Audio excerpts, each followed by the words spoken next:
जैसा कि last episode में हमने देखा कि लुओ फैंग को कियानवू रॉयल फैमिली के मेंबर्स ने घेर लिया था, जिसकी वजह से लुओ फैंग की फैमिली काफी ज्यादा परेशान हो गई थी। पर तभी वो देखते हैं कि लुओ फैंग तो उन्हें बहुत बुरी तरह से मार रहा है और उन्हें मारने के साथ साथ उसके पॉइंट्स भी काफी ज्यादा बढ़ते जा रहे थे, जिसकी वजह से उसकी पोजीशन भी अब ऊपर आ रही थी। तो ये देखकर उसकी फैमिली काफी ज्यादा खुश हो रही होती है।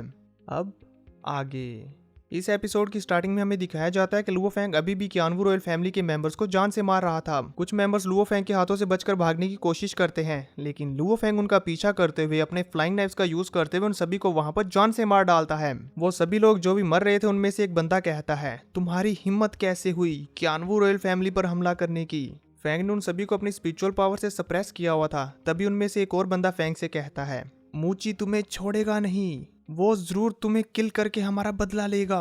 अभी वो इतना बोल ही रहा था कि तभी फैंग उन पर हमला करके उन्हें वहीं पर खत्म कर देता है और साथ ही कहता है, हालांकि मेरा बैकग्राउंड इतना अच्छा नहीं है जितना कि तुम लोगों का है, लेकिन ये जगह एबिलिटीज पर डिपेंड करती है। यहाँ पर तुम अपनी काबिलियत के दम पर आगे बढ़ सकते हो, ना कि बैकग्राउंड के। ये कहते साथ ही फैंग वहां से फ्लाई करता हुआ दोबारा से कियानवू रॉयल फैमिली के जो मेंबर्स बचे थे उन पर हमला करते हुए उन्हें भी जान से मारने लगता है। और उन सभी को मार देने के बाद वो बड़े ही एक्शन के साथ आगे बढ़ने लगता है। तभी सीन चेंज होता है और दूसरी तरफ हमें दिखाया जाता है कोइजन को। वो भी अपने टैब पर जीनियस बैटल की फाइट्स को देख रहा होता है कि तभी अचानक से साशा उसके पीछे आकर उसके कंधे को जोर से जकड़ लेती है, जिससे उसे हल्का सा पेन होता है। तो वो पीछे मुड़ते हुए कहता है, साशा क्या कर रही हो। जिस पर हम देखते हैं कि साशा कोई भी रिस्पॉन्स नहीं देती, क्योंकि वो अपने सामने स्क्रीन पर चल रही बैटल में खो चुकी थी। साशा को इस तरह से स्क्रीन में खोया हुआ देखकर कोइजन भी हैरानी के साथ स्क्रीन की तरफ देखता है। तो उसे स्क्रीन पर नजर आता है कि लुओ फैंग अब जीनियस बैटल के फर्स्ट 1000 लोगों की पोजीशन में पहुंच चुका है, जिसे देखकर वो बहुत ज्यादा खुश होते हुए कहता है, वाओ मेरा फ्रेंड तो वाकई ही अमेजिंग है। इसी के साथ सीन कट होता है और दूसरी तरफ हमें दिखाया जाता है कि नोलानसन क्लैन लीडर भी अपनी स्क्रीन पर ये देख रहा था और वो उसे देखते हुए गुस्से में अपना पंच टेबल पर मारते हुए कहता है, लुओ फैंग। इसी के साथ हम देखते हैं कि नाइन्थ प्रिंसेस के रिस्ट डिवाइस पर भी एक नोटिफिकेशन आता है, जिसमें लिखा हुआ था, इलियोंगशन किंगडम का एक पर्सन एलिमिनेशन स्टेज से बचकर आगे निकल गया। जो देखकर नाइन्थ प्रिंसेस काफी खुश होती है और जल्दी से ये देखने लगती है कि आखिर वो पर्सन कौन है। जैसे ही वो ये देखती है तो उसके सामने लुओ फैंग की प्रोफाइल आती है, जिसे देखकर उस बेचारी के होश उड़ जाते हैं। ये देखते साथ ही वो गुस्से में कहती है, हाल ही में इलियोंगशन किंगडम से कोई भी वॉरियर फर्स्ट 1000 वॉरियर्स की पोजीशन में इंटर होने में कामयाब नहीं हो पाया, फिर आखिर लुओ फैंग इसमें कामयाब कैसे हो गया। और फिर वो गुस्से में खड़े होते हुए अपने ग्रैंडपा से कहती है, ग्रैंडपा अब हमें क्या करना चाहिए। जिस पर ग्रैंडपा कहते हैं, वो पर्सन जो सक्सेसफुली इनिशियल एलिमिनेशन स्टेज को पास करते हुए फर्स्ट 1000 लोगों की पोजीशन में आ जाता है, उसकी लोकेशन रिवील की जाएगी। यानी कि अब बाकी सभी वॉरियर्स लुओ फैंग की लोकेशन देख सकते हैं और उस पर हमला करने की कोशिश करेंगे। एक बार अगर किसी ने इस पर हमला करके सक्सेसफुली इसे मार डाला तो फिर इसके पॉइंट्स आधे रह जाएंगे।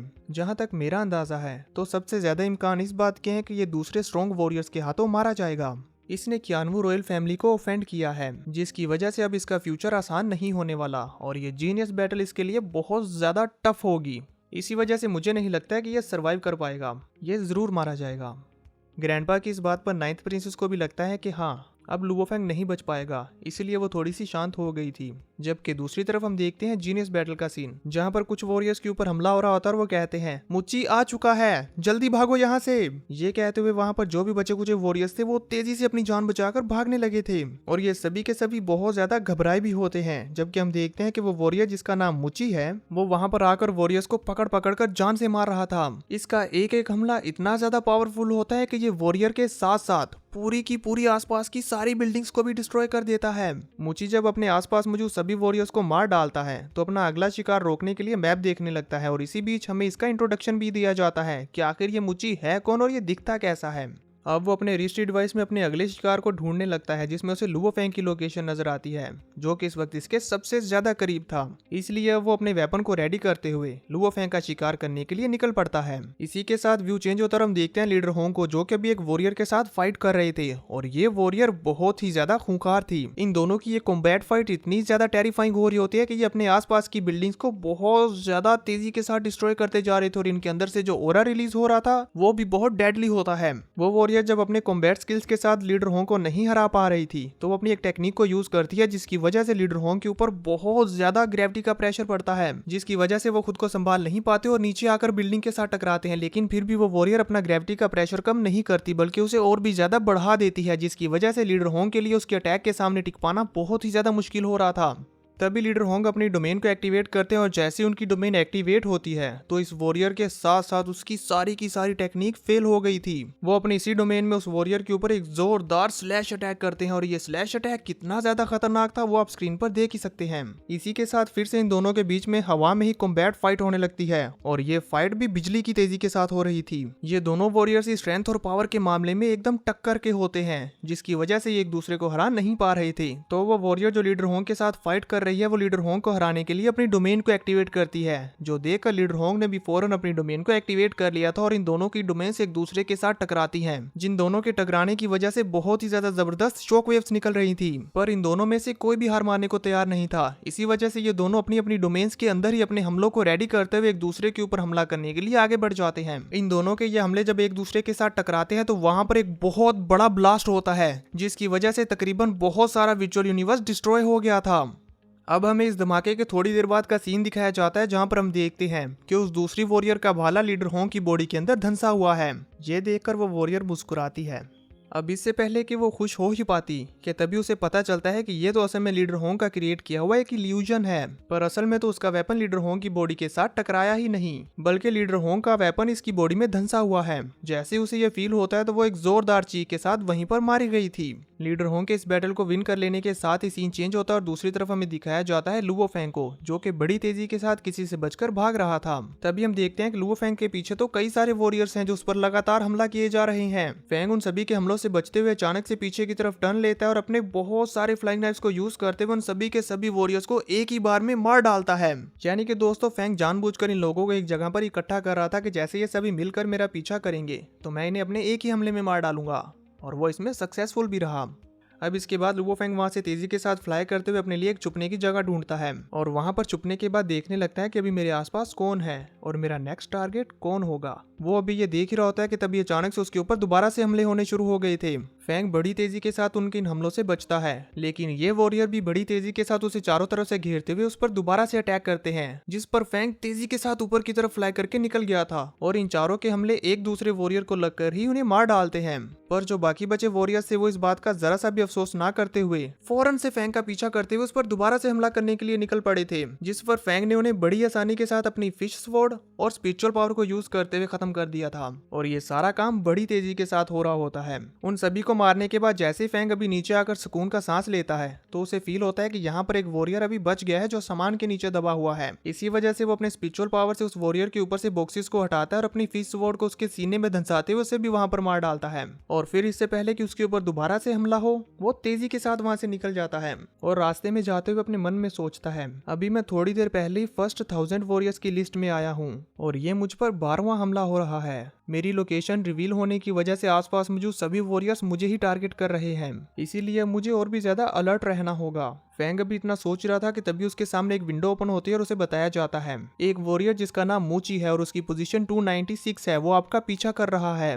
फेंग अभी इससे बचने के बारे में सोच ही रहा था कि तभी उसके ऊपर पीछे से किसी वॉरियर की डेड बॉडी आकर टकराने वाली थी, जिसे फेंग साइड होते हुए डॉज करता है और फिर तेजी के साथ वहां से आगे की तरफ निकल गया था। फेंग उससे बचते बचाते यहाँ से निकलने की कोशिश कर रहा होता है कि तभी मूची जिस तरफ फेंग आगे बढ़ रहा था उसी तरफ अपने हैमर को थ्रो कर देता है और ये हैमर बड़ी तेजी के साथ फेंग के साथ टकराते हुए उसे जान से मारने ही वाला था कि तभी कुछ मिली सेकेंड्स पहले फेंग जल्दी से अपनी हेवनली फॉरबिडन शटल को लाते हुए वहां से बच जाता है। अगर वो ऐसा नहीं करता तो अभी तक मर चुका होता। फेंग की जान यहाँ पर ऑलमोस्ट जाने ही वाली थी। इस हमले से बचने के बाद फेंग को उस वॉरियर के ऊपर बहुत ज्यादा गुस्सा आ रहा था। तभी वो वॉरियर भी वहां पर आ जाता और अपने हैमर को उठाते हुए कहता है, तो तुम हो लुओ फेंग? जिस पर फेंग उसे देखते हुए हैरानी के साथ अपने मन में सोचता है, मुची वो क्रेजी पर्सन। तभी दूसरी तरफ हमें कोइजन को भी दिखाया जाता है। कोइजन को भी मुची को फेंग के सामने देखकर बहुत बड़ा झटका लगता है और वह कहता है, मुची ये तो बहुत ब्रूटल है। जब से ये बैटल स्टार्ट हुई है तब से इसने रियाल्म 1 के ऑलमोस्ट सभी के सभी वॉरियर्स को मौत के घाट उतार दिया है। और क्योंकि ये लास्टा स्टार कॉन्स्टिलेशन से आता है जिसे लासर्टा स्टार कॉन्स्टिलेशन भी कहा जाता है, और इसके इतने ज्यादा ब्रूटल होने की वजह से इसे लासिरता स्टार डेथ गॉड भी कहा जाता है। अब लुओ फेंग को इसका सामना करना पड़ेगा। ये सब सोचकर कोइजन काफी ज्यादा घबरा गया था। उसकी इसी घबराहट से हमें ये मालूम हो जाता है कि ये मुची सच में बहुत ज्यादा खतरनाक है।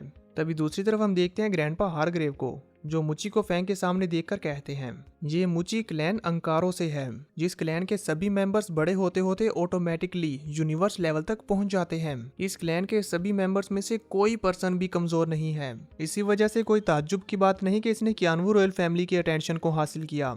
अब क्योंकि इस लुओ फैंग ने कियानवू फैमिली के मेंबर्स को मारा है, इसी वजह से मुची अब इसे नहीं छोड़ेगा। व्यू चेंज होता है। दूसरी तरफ हम देखते हैं लुओ फैंग को, जो मुची को देखते हुए अभी भी अपने मन में सोचता है इसकी और मेरी पोजीशन में सिर्फ 100 पोजीशंस का फर्क है, मुझे होशियार रहना चाहिए, ये बहुत चालाक है। ये कहते साथ ही फैंग भी हमले के लिए फौरी तौर पर रेडी हो जाता है। तभी मुची लुओ फैंग से कहता है तुमने कियानवू रॉयल फैमिली को ऑफेंड करने की हिम्मत की, अगर तुम क्रेजी नहीं हो तो बेवकूफ हो, बट अनफॉर्चुनेटली तुम सिर्फ इसी पॉइंट तक क्रेजी हो सकते थे, अब यहीं पर तुम्हारा एंड होगा। ये कहते साथ ही मुची उसकी तरफ अपने हैमर को पॉइंट करता है और इसी के साथ ये एपिसोड खत्म हो जाता है।